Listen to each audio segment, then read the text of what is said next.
The word intention, usually when we use this word, it has sort of a connotation meaning nobody's going to get in the way.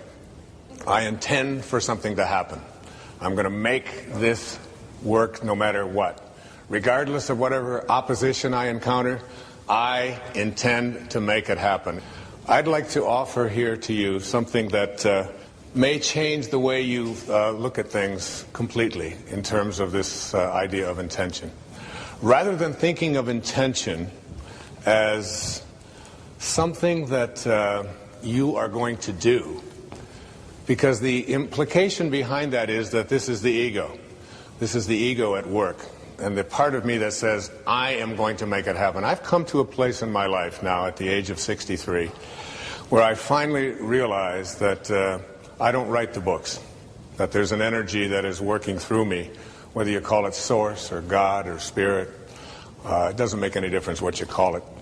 But this energy that is working builds all the bridges and writes all the books and delivers all the speeches. When I was standing back there waiting for the introduction to come out and to begin this program, the words were running through my mind from something I read years ago in A Course in Miracles. It said, if you knew who walked beside you at all times on this path that you have chosen, you could never experience fear or doubt again.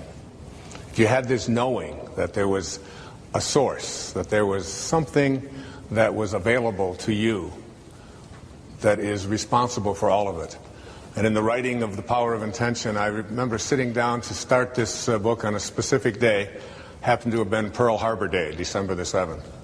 And I sat down and I put my left hand on the table and I just surrendered and I let go and I allowed the words to flow through my heart and onto the page. And I don't write with a computer. I don't have one. And I don't have, all of the fancy kinds of, I don't even have a typewriter.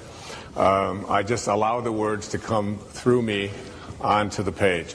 And when you learn to surrender and to let go and to realize that intention isn't necessarily something that I do, but something that I connect to. And I'd like to share with you here at the opening a couple of observations, a couple of quotes that I came across as I was preparing to write this book. The first of these quotes is from a person who's been a very powerful and important influence in my life. His name was Carlos Castaneda.